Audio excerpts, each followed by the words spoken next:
When students were late or missed school, they always reported to the attendance room, which also served as the in-school suspension room. The only staff member who ever manned the room was a secretary called Midge, a little old lady with a Q-tip haircut. I walked into the crowded attendance room and Midge looked up, squinting above her reading glasses that were attached to a gold chain around her neck. She stopped typing at the sight of me, letting her glasses fall from her face, and then leaned back in her chair. "Oh my, look who's back again and so soon. Did you miss me, Mr. Hayes? Because if you did, I'm sure you could find a better way to arrange to say hello." "Yeah, I know." "What did you do this time?" "I told Mr. Ryan that I saw bugs crawling all over him." "Is that it?" "Yeah." "Well, it sounds like bullshit to me. So why don't you tell me what really happened?" Midge frowned, shook her head, and then quickly went back to typing as the stoners began to chuckle. Most of them were older, the last of the deadheads. Sporting tie-dyes, sandals, and floppy hats, they were glassy-eyed and permagrinned. Most tried to hide their Walkmans under their long hair that Midge wouldn't bother taking away anyway. Two burnouts were rambling to each other, uninterrupted by Midge, who often took part in the conversations she allowed all day long in the in-school suspension room. "No way, dude, I don't believe you." "No, really, man, really, when they first tried to send someone to the moon, the first couple of times they ended up burning up. So the first set of moon pictures were all fakes to fool everyone into thinking we were all great and powerful." "So you're saying we've never been to the moon?" "I didn't say that. Now they got bases on fucking Pluto, man." "And some of you smoking your wacky tobacco are right up there taking permanent residence," Midge added, looking over her glasses. "Take a chair, Hayes." She raised her voice. "What are you waiting for, a host to come and see you?" A moment later, the door swung open, and Principal Murphy walked in behind two older skaters, telling them, "This ain't some damn country club where you two can drop in and out of whenever you damn well please. You just can't drive off school grounds whenever you want. I don't care if you're hungry. That's why we serve lunch, wise guy. I want both of you in my office first thing tomorrow morning, and then I'll deal with each of you personally. Do you hear me?" Vic turned around and fixed on the principal with his sharp eyes, one of them blackened from some recent fight, and nodded his head. "Mr. Murphy, do you remember your big meeting today?" "Yes, Mrs. Flanagan, I just can't seem to get out of here today with the best and brightest of Riverview to contend with, and nobody. Better give Mrs. Flanagan any of your junk if you know what's good for you." "Whatever, man, we love Midge," said Vic, who acted as though he were about to hug her. "We treat her better than you do." "I've heard just about enough out of you, mister." "They'll be fine or I'll whip their heinies," said Midge. "Now don't miss your meeting dealing with these knuckleheads. They won't know what hit 'em, Mr. Murphy." Mr. Murphy smiled and then looked at one of the burnouts. "Wake 'em up! You wake up! This isn't kindergarten. There's no nap time here." Mr. Murphy walked out, but then turned to glare at Vic and Casey. "Sit down," he commanded, and shut the door when they didn't pay him any mind and instead hovered around Midge's desk as the burnout fell back asleep. Vic started to pick up a photo on her desk, but Midge slapped his hand away. "I just want to look at your daughter. She's so hot, I can't help it." "Vic, don't start with me today. Not today. I'm not in the mood. I got a lot of work to get done." "Sorry, Midge, you know I love you." Yeah, but only because I let you all get away with murder." The room mumbled in agreement. "Now take a seat.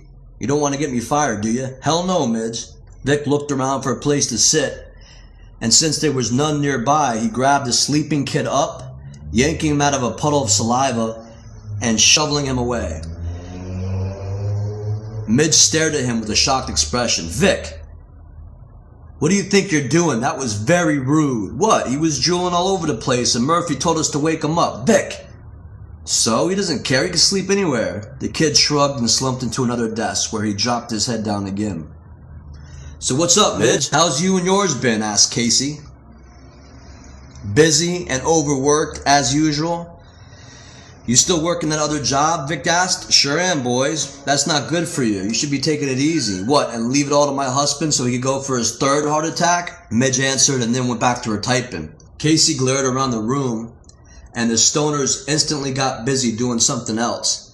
Then Casey looked at me. "What the hell are you looking at?" I went back to my book, and when I looked back up, both of them were staring. Casey held his hand up over his mouth and whispered something to Vic, who asked me, "Do you know what you're wearing?" "The conscious band?" I asked, thinking that he was just messing around. It's not funny, bro. You better take that shit off, Casey threatened, pointing at my chest. Why? If you're a racist, that's your problem. You're calling me a racist, you fucking poser? Casey shouted, becoming enraged. You don't know nothing about Africa. Black people don't want you wearing that. Casey! Midge slammed her hands down on either side of her typewriter. Knock that off and sit down. Have you two lost your minds? You probably don't even know what it means, Vic said. Free South Africa. Free from who? Casey asked. From posers like you, Vic shouted at me. Vic, Midge snapped. What? Vic responded in a joking manner. Both of you leave that boy alone. Midge raised her voice, reaching for the phone, picked it up and then slammed it back down. He can wear that if he wants. No, he can't. Hilltop Posse said no white should be wearing those things. And if we can't wear them, what makes him think he could get away with it? I don't care. You boys are going to leave me no choice. I don't want to call down to the office, but I will. Hilltop Posse, I asked. A black guy let me borrow it. I don't give a damn. You want to fuck with Hilltop? Casey raised his voice, looking at me if I were stupid. You'll wind up dead, Vic shouted, looking as though he wanted to start brawling right there in the in-school suspension room. All right, Vic, Casey, get the hell out of here, Midge screamed. Go to the library. All right, you both passes, but don't make me call down to the office because this time you will be expelled, and that's the last thing you two boys need. Midge was shaking as she grabbed the pass book and began to scratch out their passes, her wrinkled and bony hand moving 3,000 miles an hour. Here, take these and get the hell out, she commanded when she had completed the passes in record time. But both held still, mad-dogging me. Do you boys have wax in your ears? Midge shouted, releasing the tension and making the duo crack up. The two sauntered over to the exit. As they passed in front of me, Casey leaned over my desk and said, Next time I see you, I don't want to see that thing hanging around your neck, because it looks real stupid on a white boy like you. Casey! Sorry, Midge. Yeah, I bet, she said, as Casey snatched the pass from her hand and stormed out. Thanks, Midge, said Vic as he gracefully accepted his while winking at the lady. But Midge continued to stare angrily up at them and followed him with narrow eyes as he moved out the door.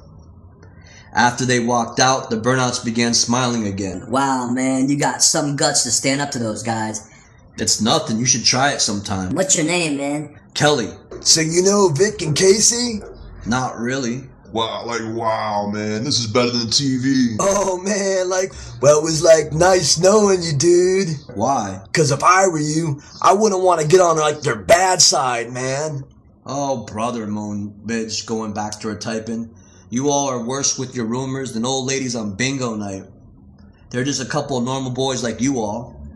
Or maybe now that I think about it, she added after a moment's thought, none of you are normal, but they're just the same as you are anyway. Maybe they're like sweethearts to you because you don't treat them like every other adult does in the school, but out there? The kid gestured to the hallway. Out there, it's a different story. Midge rolled her eyes and went back to typing. No, really, Midge. Most of the teachers not only don't like him, but some of them, well, are kind of scared of the Leech mob. The Leech mob, I questioned, and noticed the name alone seemed to make them all uneasy. Yeah, those kids you just mouthed off to.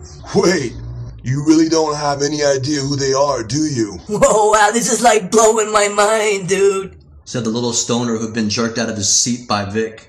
He had remained quiet until now, and was rocking back and forth, shaking his head unbelievably. Wait, what's your name again, dude? Kelly, what's yours? Ted. I nodded my head and his boy asked, Kelly what? Kelly Hayes. He's that kid I heard about from fucking Norton. The bat, the kid with a fucking bat. Bam, man. Yeah. Watch your mouth, Billy, Midge Kid warned. with a fucking bat. Bam, man. Ted echoed as they both grooved out in their heads with squinted eyes. Well, maybe you ought to think about bringing that bat back in, Billy laughed dryly. Oh, no you don't, warned Midge. I'm going to pretend that I didn't even hear this conversation. See, that's why we love you, Midge, said Ted. I must be losing my mind, she answered as she tore a sheet from the typewriter.